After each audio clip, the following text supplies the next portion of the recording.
That's a nice Met win. And the Mets, they're showing me a little something. They don't scare. I would think so. And they're winning when they have to win. Each one of these games is like a playoff game, and they're just excelling. I give them unbelievable credit. Well, that's 6 straight, Don? That was the last game in... Yeah, so that's 6 straight. Yeah, because it was the last game against Arizona. Take that, Rick. 6 Sweep straight, against the baby. White Sox. Yeah, have the floor, Peter. The floor is yours. 6 straight. You got to love it. I mean, listen, this is a team that they're smelling the playoffs on. They're sniffing. Sniff them dead. If you watched that game, and Michael, I know you couldn't because you were calling another game, it had loss written all over. Crawford was lights out, and they had one hit. But lucky for them, the one hit was a 2-run home run by Lindor. So it's 2-0, then it's 2-1, and you feel like, all right, they're not hitting Crawford. They're not getting anything done here. Are they going to be able to hold on to this 2-1 lead? Then they get the big run in the 7th to make it 3-1, but then the Red Sox come right back. Budo doesn't have it, and he walks a couple of guys. It's 3-2. You get a huge double play because he brings in Garrett to get the double play, and then you get the big tack-on runs, and Alonso hits a home run. But, Michael, at 2-1 and then at 3-2, you're like, this is going to be a tough game to get. And they got it. And that's why I brought up earlier in the show. There's a sense now that the Mets feel like they can win every day. Like when bases loaded, 1 out, they're going to figure out a way to get out of it. They're going to figure out a way to score runs on a night where it looks like that they can't get much done. So that's the confidence. Get up after the tough loss in San Diego that Sunday. Get up after that tough Game 2 loss against the Diamondbacks and then rattle off 6 straight wins. So this team's got a confidence, a way about them where they feel like they're never out of a game. They feel like they're going to find ways to get out of jams. So they're not going to win every day. But as long as they keep winning series, Michael, they're going to stay in this till the bitter end. They're just going. And since May 30th, they're 53-31. They're 22 games over 500 since May 30th. Yeah. That's the complete opposite of what the Yankees have done. It's true. What, the Yankees like a game under since June 1st, right? Or 2 games under. Now, it's pretty incredible what's happened here. And, Rick was talking with Dave, I guess it was yesterday morning, about you got to make the playoffs because what do you get out of not making the playoffs? I get what he's saying because you want to make the playoffs, but, Michael, I'm still getting something. You know what I'm getting? I'm getting a vibe. I got a really good manager. So even if they don't make it, Michael, I didn't know anything about Mendoza. You talked him up when the Mets got him, but you still had to be curious, is he going to be a good manager? I mean, he's a good baseball guy, good assistant coach, good bench coach, but he's pushing all the right buttons. They love playing for him. He's handled a lot of adversity this year. They've had their share of injuries. They got off to the miserable start, never lost the team. I know Stearns has done a great job with the players he was able to go out there and acquire and put together a team that I think is going to win at least 90 games this year.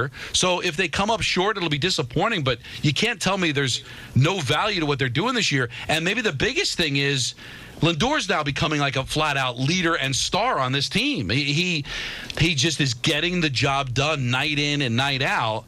And I didn't know. I knew how good he could be, Michael, but we didn't see this level of player.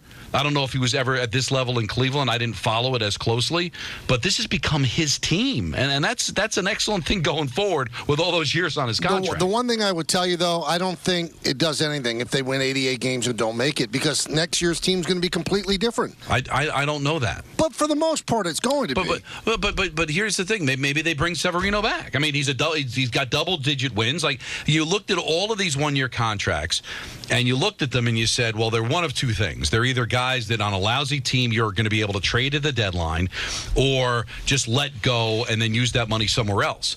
But there's a chance that maybe under the right circumstances, these are guys that are contributing to what could be a 90-win team, and maybe they bring Martinez back. Maybe they bring Severino back. I think you found that you've got a manager and you've got a president.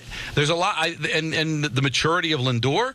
Maybe if he ends up finishing, it would be really tough to finish with 40 home runs, but he's got 31 now, Alonso. Like maybe they reevaluate and trying to bring him back. So the idea that it's going to be a completely different team, that might not be the case. I mean, but if you bring in Juan Soto, it's a completely different team. It could be, but I thought part of having Cohen, and also good job out of Cohen too, right? He said he saw a playoff team, and we all kind of looked at him with a jaundiced eye. All right, let's see if he's going to back that up. And he didn't sell off any pieces early on when people like me are saying that might be a good idea, and they might end up being a playoff team at the end of the day. So good for Steve Cohen. So you've got confidence in him. Now, I don't think that you necessarily blow the team up if you bring in Soto. Maybe it will be a different team, but I do know that Lindor's going to stay, and I do know that they're going to have a rotation, Michael. So maybe some of the guys that have helped this team get to where they are might actually have a chance to come back. So I want to make the playoffs. I think they've got a chance to make the playoffs. But the idea that this was a waste of a season, I do think that there is some value. Some things were discovered that can apply to the 2025 team and beyond. Those are Diamond Notes brought to you by London Jewelers. Visit London Jewelers today at any of their 7 locations, including the Americana Mall and the Mall at Short Hills. Very, very quickly, I do want to accentuate this.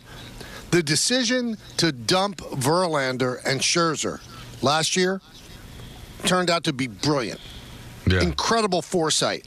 They've been hurt all year, essentially. They've done nothing for their individual teams. So he paid half their salary.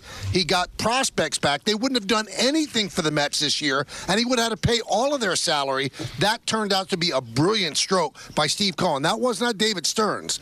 That was Steve Cohen deciding, I'll eat the money, get some prospects back, because both of those guys are proven that there's not much left.